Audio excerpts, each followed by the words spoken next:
से सक्रिय रूप से पत्रकारिता के क्षेत्र में आप काम कर रहे हैं। आपने जनसत्ता, सहारा समय, राष्ट्रीय सहारा, नेशनल दुनिया, न्यूज़ ट्रस्ट ऑफ इंडिया आदि से जुड़े रहे और आज जनसत्ता में असिस्टेंट एडिटर के रूप में कर रहे हैं। अनेकों सम्मानों से नवाजे जा चुके प्रेम प्रकाश का कवि, लेखक और एक्टिविस्ट का रूप अलग-अलग नहीं है, बल्कि एक दूसरे के हाथों ही बना सहारा है। एक दूसरे की जो ये प्रवृत्तियां हैं, उसी से उन सबसे ही प्रभावित होके इनका कवि और लेखक लगे रहता है। वैचारिक रूप से गांधीवादी और समाजवादी रुझान उनकी रचनात्मकता की कसौटी है। जैसा मैंने पहले कहा, गांधी जी ने विशिष्ट विषयों के विशेषज्ञों को उन क्षेत्रों में कार्य करने को सौंपा जिनकी प्रसिद्ध थे। काका को भाषा, साहित्य, संस्कृति के क्षेत्र की जिम्मेदारी सौंपी थी। इसी विषय पर की सांस्कृतिक परिस्थिति विषय पर अपनी बात रखने के लिए मैं प्रेम प्रकाश जी को आमंत्रित करता हूँ। स्वागत है प्रेम प्रकाश। आप सबका स्वागत है अभिनंदन। एक दो माइक खुला हुआ है तो बंद हो जाए तो थोड़ी आसानी होगी। हाँ, जिसके माइक खुले हैं वो म्यूट कर ले थोड़ी देर के लिए तो अच्छा रहेगा। जी, रमेश जी का भी खुला हुआ।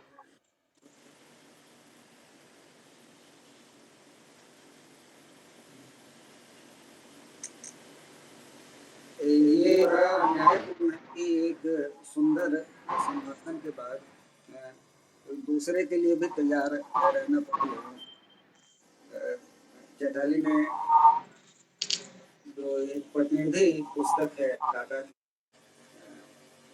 उस पर बहुत सुंदर तरीके से अपनी बात कही और मुझे कहना चाहिए समग्रता में अपनी बात कही। मेरा विषय उस सवालों और जिज्ञासाओं के साथ काका को हम सामयिक तौर पे और आज की परिस्थिति में कैसे देखें, इससे जुड़ा हुआ है। मैं अपनी बात यहाँ से शुरू करना चाहूँगा कि कम से कम हिंदी साहित्य में साहित्य की जो अवधारणा तैयार हुई है, ये बड़ा दुर्भाग्यपूर्ण रहा कि भारत के सबसे बड़े आंदोलन, यहाँ के लोक समाज को सर्वाधिक मंथन के दौर में लाने वाले जो लोग रहे, उन्हें साहित्य की मुख्य धारा से अलग एक धारा मान लिया गया और किसी को गांधीवादी साहित्य पढ़ना है तो वो जाके पढ़े वहाँ पे। अन्यथा हिंदी की आलोचना और हिंदी साहित्य का जो अपना विकास है उसमें इसकी बहुत चर्चा नहीं होती है। अब जब हम 2023 में बात कर रहे हैं तो हमें दो तीन चीजों पर गौर करना पड़ेगा। पहला, ये हमारी भाषा, हमारा पड़ोस, हमारा समाज, हमारा देश, हमारा समय किस तरह से हिंसक होता जा रहा है। हमारे अंदर कितना क्रोध भर रहा है, हम एक दूसरे के प्रति किस तरह की हिंसक स्पर्धा से जुड़ रहे हैं। ऐसे में एक अहिंसक भाषा कैसी होनी चाहिए, एक मानवीय भाषा कैसी होनी चाहिए, काका ने इसका उदाहरण रखा। मेरा बच्चा एनसीईआरटी में वो अभी 7वीं कक्षा में पढ़ता है, उसका पहला ही निबंध है नागार्जुन का, जिसमें ये उल्लेख नागार्जुन करते हैं कि काका ने गंगा को लोक माता कहा है। अब इस शब्द पे जरा गौर करें आप, ये धार्मिक शब्दावली नहीं है, ये भारत की उस सांस्कृतिक बोध से ग्रहण किया हुआ शब्द है जिसने लंबे समय तक हमें अनुप्राणित रखा। गणेश देवी जी, पूरा नाम है गणेश गोविंद दास देवी, संयोग से गुजरात के ही बड़े भाषाविद हैं। उनका एक बड़ा सुंदर व्याख्यान है, और उन्होंने बल्कि कई मौकों पे ये बात कही कि आप अगर कम से कम लैंगिक दुराग्रह की बात करें, लैंगिक विषमता की बात करें, तो आपको यह देखना पड़ेगा कि आपकी भाषा में भी वह बात आती है या नहीं आती। गांधी के साथ जो लोग रहे, विनोबा रहे, काका रहे, ठक्कर बापा रहे, ऐसे तमाम लोग, दादा धर्माधिकारी ने बहुत अच्छी जयप्रकाश की जीवनी, मेरी विचार यात्रा, खंड 1, खंड 2 और कुछ बड़े सुंदर अनुवाद किए हैं। आप इन सब जगहों पे देखेंगे कि वह जो एक पैट्रियार्की है, जिससे महिलाओं का पूरा इतिहास और पूरा समय थपाता रहा है, वो वहां नहीं दिखाई पड़ता है। ऐसा लगता है कि जैसे एक मनुष्य दूसरे मनुष्य के साथ कैसे बात करे, भाषा का यह स्तर वहां दिखलाई पड़ता है। दूसरी सबसे बड़ी बात कि यह अक्सर कहा जाता है, और आजकल ये ज्यादा सुनने में आता है, कि हमें अपने संस्कार और हमें अपने बोध से जुड़ना चाहिए, हमें अपनी संस्कृति से जुड़ना चाहिए। काका के जितने भी कम से कम लेख मैंने पढ़ा है, उन्होंने लेखी निबंध ही ज्यादा लिखा है। गांधी मार्ग में उनके कम से कम कितने निबंध आए वो मेरे ध्यान में है। कुछ का शुरू में जिक्र भी किया आलोक जी ने। अब ये सारी बातें मृत्यु को लेकर जब वो बात कहते हैं, अध्यात्म को लेकर जब वो बात कहते हैं, मुझे ध्यान आता है काका को पढ़ते हुए अक्सर विनोबा का एक निबंध जीवन और शिक्षा, जहां वो बतलाते हैं कि आप आधुनिकता के नाम पे जिन चीजों को स्वीकार कर रहे हैं, वह आपके मूल्य बोध को आपके ही भारतीय बोध से कैसे दूर ले जाता है। चैताली जब उदाहरण पढ़ रही थी हिमालय प्रवास की, तो वो लगातार एक तंज की भाषा भी कहीं ना कहीं इस्तेमाल कर रहे थे, हालांकि वो बहुत नुकीला नहीं था, वो इस तरह का था जिससे वो कन्वे करना चाहते हैं। यानी हिमालय को लेकर एक जो धारणा हमारे मन में रही, ये सदुपकारी की जगह है और ये पुण्य की जगह है, सिर्फ ऐसे काम नहीं चलेगा, ये भारत का एक अमूल्य स्थल है, और इसकी यात्रा करते हुए भी हमें उतना ही जवाबदेह होना पड़ेगा जितने प्रकृति के बाकी निधियों के प्रति जवाबदेह होना पड़ेगा। इसलिए जब पहली बार बनारस जाते हैं गांधी, तो वहां विश्वनाथ मंदिर की गंदगी पर टिप्पणी करते हैं, और वो टिप्पणी बीएचयू के शुभारंभ के भाषण में करते हैं, और उन्हें ये कहना पड़ता है कि इतनी ऊंची आस्था इतनी गंदगी के साथ कैसे रख सकती है। हमारे मन के साथ, हमारी भाषा के साथ भी ये शुचिता बनी रहनी चाहिए।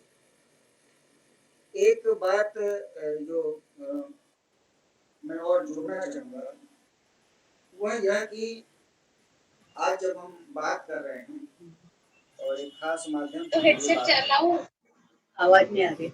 हेडसेट लाऊं ना, आवाज नहीं आ रही, ये बोल रहे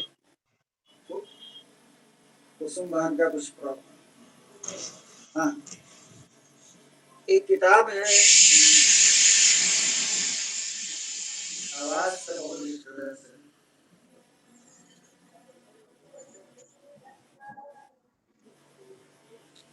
बहन जी आप अपना म्यूट कर लें।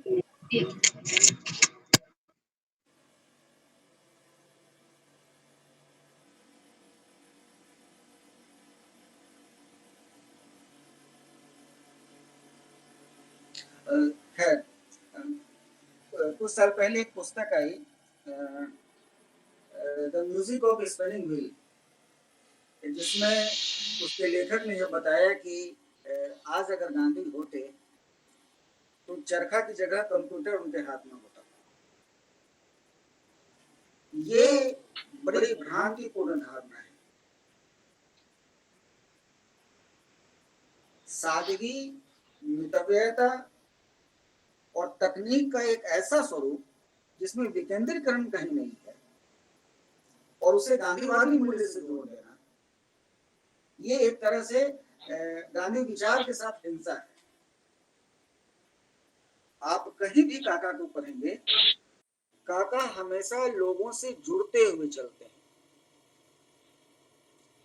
उनका साहित्य स्वांतः सुखाय का साहित्य नहीं है, उनका साहित्य लोक संवाद का साहित्य है।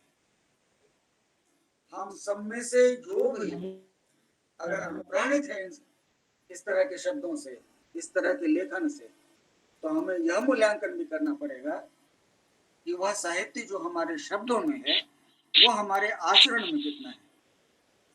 हम जब अपने मित्रों से मिलते हैं, हम अपने जब समाज के साथ जुड़ते हैं, हम अपने जीवन की प्राथमिकताएं जब तय करते हैं, वो जुड़ाव कहाँ है।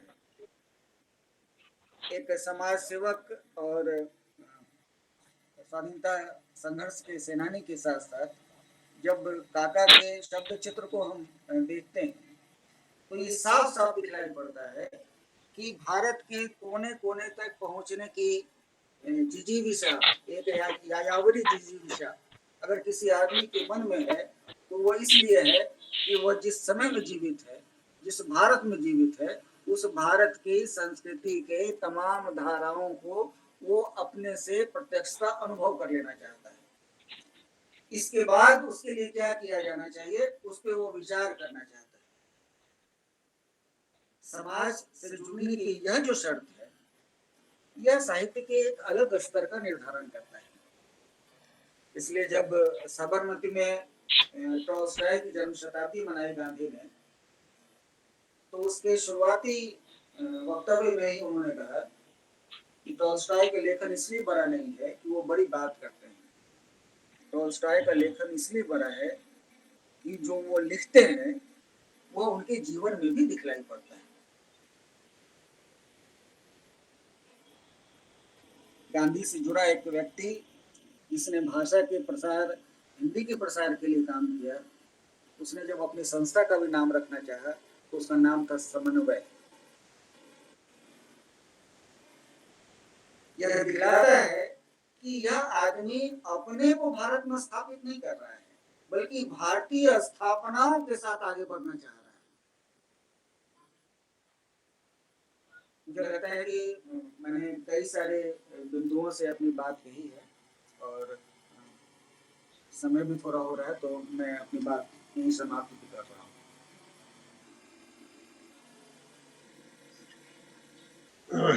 धन्यवाद प्रेम जी। आपकी जो बात चल रही है थोड़ा और आगे बढ़ते तो और अच्छा लगता, क्योंकि आपने जो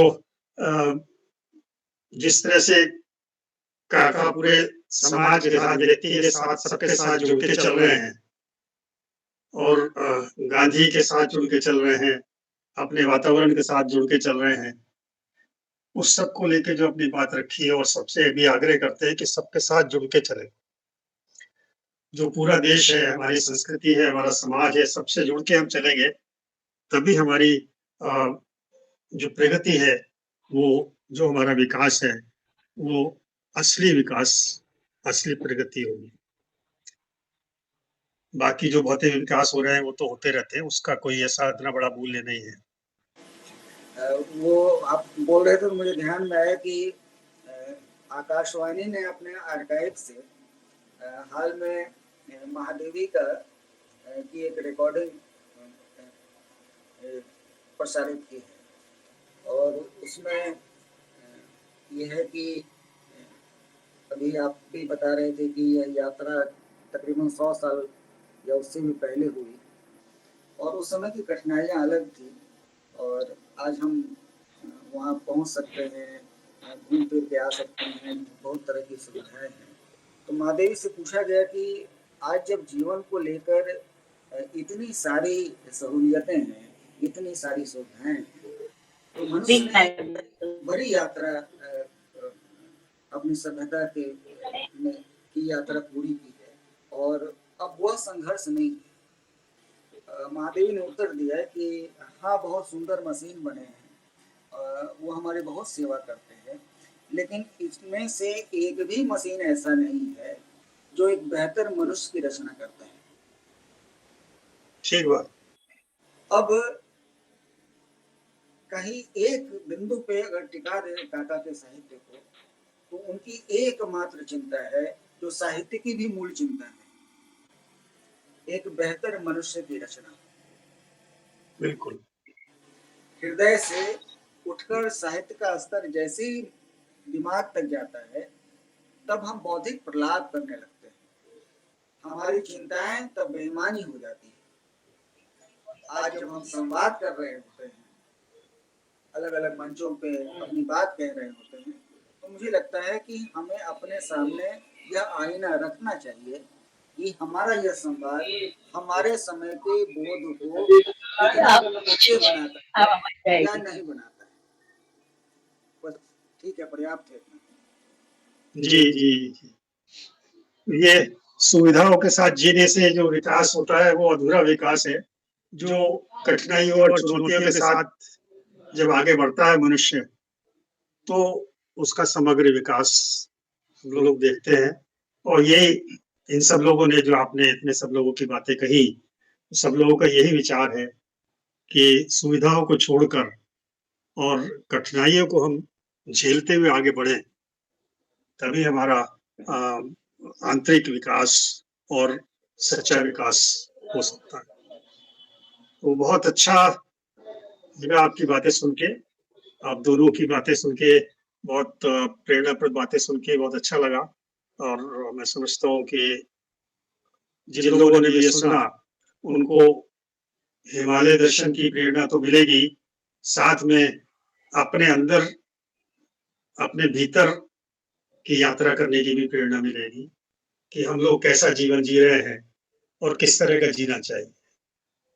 बहुत बहुत धन्यवाद आप लोगों का। मैं अब कुसुम बहन से आग्रह करूंगा कि वो सब लोगों का धन्यवाद ज्ञापन करें ताकि आगे बढ़े। अतुल भाई, आवाज आती है? जी आ रही है आवाज, आ रही है। हाँ। चैताली बहन, प्रेम प्रकाश जी, आप दोनों ने जो इतना काका साहब के स्मरण करवाया उनका साहित्य द्वारा, मैं तो बहुत हृदय से धन्यवाद दे रही हूँ आपको। आज विशेष स्मरण काका साहब का हो रहा है, और वो 43 साल पहले का जो था वो लगता है कि आज का ये समय पूरा। हिमालय की यात्रा की बात निकलती थी, तब काका साहब कहते थे स्वामी आनंद बुआ जी और मैं, हम तीन जाते थे साथ में, लेकिन तीनों ने काम बांट लिया था। एक का तंबू बनाना, फिर दूसरा खाना बनाना, बर्तन साफ करना, ये हम सब बारी बारी से काम करते थे। और बिस्तरा लपेटना, फिर आगे बढ़ना वगैरह। और उस समय उन्होंने जो काका साहब ने अपने साधना के लिए देवी मंत्र केशवराव देशपांडे ने उनको दिया था, उनके गुरु, आध्यात्मिक गुरु केशवराव देशपांडे, जो श्री अरविंद के साथ बैरिस्टर कर रहे थे। तो केशवराव जी के मंत्र से उन्होंने वहां साधना करी देवी की, और उस समय कोई चमत्कारिक शक्ति उनके पास आ रही थी। तब काका साहब ने गंगा जी का पानी हाथ में लिया और गंगा जी को प्रार्थना करी कि मेहरबानी करके मुझे चमत्कार की शक्ति मत दीजिए, लोग मुझे संत और साधु कहेंगे, मुझे तो एक सेवक बनकर देश को आजाद करना है, ये मेरा प्रण है। तो ये काका साहब ने हिमालय यात्रा में जो लिखा है, वो संस्कृति विद्यार्थियों को बहुत ज्ञान दिया है। उन्हें बड़े पदमपुरी बाबा वगैरह का भी बहुत सुंदर दो साधुओं का चरित्र दिया है। वो पढ़कर हमें बहुत ही ऐसा होता है कि हम भी हिमालय चले जाए बार बार। ये हमारे साथ भी हिमालय प्रवास का एक उत्साह जगता है। तो ये काका साहब ने जो लिखा है उसमें लेकिन आध्यात्मिक अनुभव नहीं लिखा उसमें कुछ भी, ये सब संस्कृति वगैरह सब लिखा है। तो काका साहब का हिमालय का प्रवास हमेशा जीवंत रहेगा, सब विद्यार्थियों को प्रेरणा देता रहेगा। और हमने गुजरात में हमने साथ बैठकर अश्विन भाई चौहान सबने एक काका साहब अध्ययन ग्रंथ अध्ययन विभाग करने का सोचा है, उसमें हमने ये भी सोचा है कि जो पैदल ही आज के समय में जो हिमालय की यात्रा करेगा उनका हम सम्मान करेंगे, लेकिन अभी तक पूरी हिमालय यात्रा पैदल करने वाले हमें मिला नहीं है, तो ये भी हम सोच रहे हैं। तो आप भी काका साहब के अध्ययन केंद्र में जुड़िए, ये मैं आपको प्रार्थना करती हूँ। बहुत बहुत धन्यवाद आप सबका, इतना सुंदर आपने प्रवचन दिया, हम सबको जानने को मिला। धन्यवाद। धन्यवाद। रमेश जी, आप कुछ कहना चाहेंगे? जी, मेरी आवाज आ रही है? जी आ रही है। हाँ। हमारे दोनों ही प्रबुद्ध जो वक्ता थे, उन्होंने बहुत ही सुंदर शब्दों में काका साहब के हिमालय प्रवास का, मानवता के संदर्भ में उनके विचारों का जो प्रस्तुतिकरण किया है वो बहुत ही अद्भुत था। मैं तो इन दोनों का ही अभिनंदन करना चाहूंगा और साथ में कुसुम बहन का भी धन्यवाद करना चाहूंगा और आपका भी कि आपने इतनी अच्छी प्रस्तुति आज सुनने को मिली, जो मुझे भी कुछ ज्ञान हुआ, मुझे भी बहुत कुछ उसका लाभ मिला। मैंने भी काका साहब के दर्शन करने का, मुझे आपको पता है, सौभाग्य प्राप्त हुआ था कुसुम बहन के माध्यम से। 2 वर्ष तक मैंने उनके प्रवचन सुने थे और सन 81 में वो गए और मुझे, कुसुम बहन जानती हैं कि मुझे उन्हें कंधा देने का भी सौभाग्य प्राप्त हुआ। तो उन पर काका साहब के संदर्भ में मैंने हिंदी की एक काका साहब कालेलकर की पुस्तक लिखी है और इसका एक लेसन जो महाराष्ट्र साहित्य अकादमी जो यहाँ की है, पाठ्यक्रम में लगा हुआ है 9th क्लास में, और वो पढ़ाया जाता है। और वो इस बात का बहुत मेरा वो मानते हैं कि आपने काका साहब के संदर्भ में या महाराष्ट्र के बच्चों को जो जानते नहीं थे उससे परिचित हुए हैं। तो मैं तो काका साहब को ही धन्यवाद देता हूँ कि उनके माध्यम से मेरा भी नाम वहां तक गया और कुसुम बहन ही इसके लिए श्रेय इनको जाता है। और आज की इस वक्तव्य की जो बहुत बड़ी उपलब्धि रही है उसको मैं जीवन में मुझे भी कुछ लाभ हुआ है। मैं फिर से सबका धन्यवाद करता हूँ। एक मिनट, काका से 3 लोग गए थे हिमालय में, लेकिन बाद में बम्बई के जो आध्यात्मिक पुरुष के तौर पर प्रसिद्ध है विवेक साधना, जिन्होंने लिखी, केदारनाथ जी भी साथ में जुड़े थे, नेपाल जाते वगैरह, और कृपलानी जी भी गए थे। ऐसे बाद में भी कई लोग उनके साथ जुड़े थे। जी धन्यवाद बहुत बहुत सबका। ये सब बातें मनुष्य के व्यक्तित्व निर्माण के लिए बहुत सहायक से बहुत अच्छी है। इन सबको हम लोग आत्मसात करें और जितना हो सके इसका आगे प्रचार करें तो सभी को इसका लाभ मिलेगा। बहुत बहुत धन्यवाद। इसी के साथ मैं आज की ये गोष्ठी की समापन घोषणा करता हूँ। बहुत बहुत धन्यवाद। धन्यवाद।